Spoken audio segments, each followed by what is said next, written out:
Alex Hormozi was on Time Billion, two of the biggest names in the new era of self-development and business growth. The kind where content is being put out on TV. There are two of the biggest, and at the very least, two of my favorite people to watch and to learn from. In any case, he said this on Time Billion show. They were trying to find habits of highly successful people. There's people who are really rich who wake up really late and work really late. And there's people really rich who wake up really, really early. And there's people who are really rich who eat really healthy. And there's people really rich who drink Coca-Cola and eat French fries every day. And so there's all these things that we want to make as truths, but they're easy examples that counter those things. So it's like, what are the few things that are true, or at least that seem to be present in all of the situations? And so the three common traits that they had found were, one, that people have a superiority complex. They believe they're better than others, and they believe that they deserve more than everyone else does, and that they can accomplish big goals. The second thing that they would identify is that they had crippling insecurity, and they feel they'll never be enough, and they'll always be measured against the things that they've achieved. And then the third piece, which kind of adds the beautiful mix of this, is impulse control. And so they're able to control their actions and focus on a single thing for an extended period of time. And so if you put those three things together, it's like you've got a big goal that's pulling you this way, you've got this big fear that you are running away from, and then you've got impulse control to keep you focused on the one thing that matters. If you are the type of person who has those traits, then you are very likely to be successful. Okay, so there is an important piece missing to those three things that make someone successful. That is how it is that you use number two, which is the flaw, the part of yourself that feels insecure, that feels like you're not enough.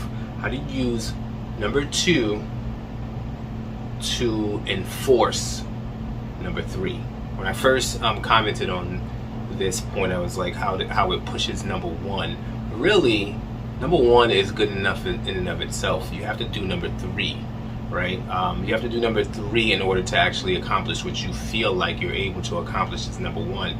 Because the truth is that I think vast majority of people, I would say 99.99% of people, believe that they are special.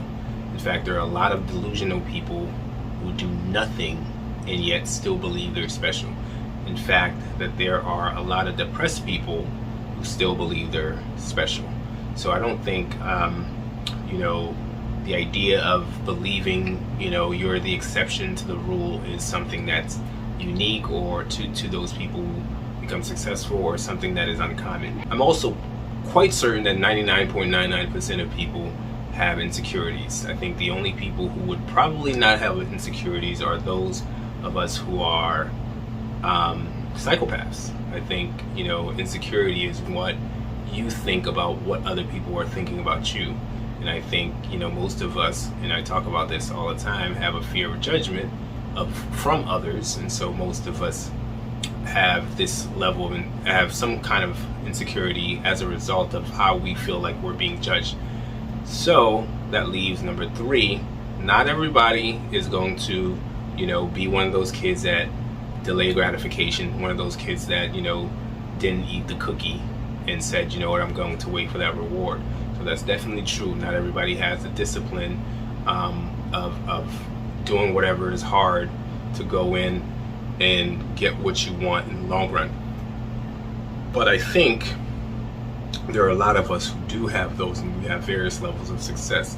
I think if you have all these three, you're going to have some level of success. I think, though, if you are going to be one of those wildly successful people, one of those people who has essentially tapped into their superpower, who has activated their mutant genes, as I like to refer to it, I think you're going to have your insecurity be something that drives your need for number one, which is how great you are. Like, if you feel insecure, and insecurity is, in my opinion, a flaw. There are a lot of different flaws that drive something. There are some people, for example, who are going through some kind of trauma, and all they do all day long is work because they're trying to get their minds off of something. Or there are some people who feel some sort of void, and this is probably an insecurity. A lot of comedians are like this. A lot of entertainers are like this. They feel some sort of void. They need that attention, and as a result, they're constantly going out and trying to seek that attention, trying to be funny, all that good stuff. That is driving whatever it is that they actually want to do, driving them constantly going up and doing jokes or going and taking auditions. That piece is important because the truth is that, I talk about this as well. There is a need, like in Alex Hormozi's case, he was, his insecurity was whether he was going to be good enough for his father, and that, that pushed him to go out and do what was necessary for him to become successful. There is this need for what I'm going to call anger, or a similar thing to anger, and that anger is, an emotion. It's a tool. All our emotions are tools. They're indicators that we need to be doing something, or they are a tool that takes us from our slow frontal cortex thinking into our animal brain, where we have to react quickly and not spending any time doing analysis. Anger is that which comes upon someone when they're threatened or they feel threatened, and instead of flight, they fight. Okay, and so it's that signature thing that you need, and Tom Bilyeu calls it, tapping into the negative energy. It's that signature energy of anger that I think is very similar to resolve, that you need in order to take on a challenge, take on an insecurity, take on, all of the things that you need to get to that will make you as great as you want. And instead of seeing that challenge and fleeing from it, instead you're going to go and say, fuck that shit, I'm going to beat that thing's ass. All right, I'm going to take it, I'm going to use whatever it is that fuels me. Tom Bilyeu again talks about this all the time. Like, some people, it was some kind of insult, somebody that they wanted to prove themselves to. It's like, what, I got this one person in my mind. Michael Jordan is famous for always figuring out some sort of insult, perceived or real, that somebody, leveled on him, that he is now going to use to go out and be disciplined and go out and work, because I'm going to show you. It's that level of anger that you need.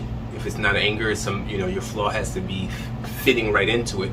And it's the use of that tool of anger that someone can use whenever it is that they need to ensure that, they are as disciplined and as they need to come back and prove somebody wrong, or to come back and prove themselves right, that they are as great as they said they are, to activate that superpower.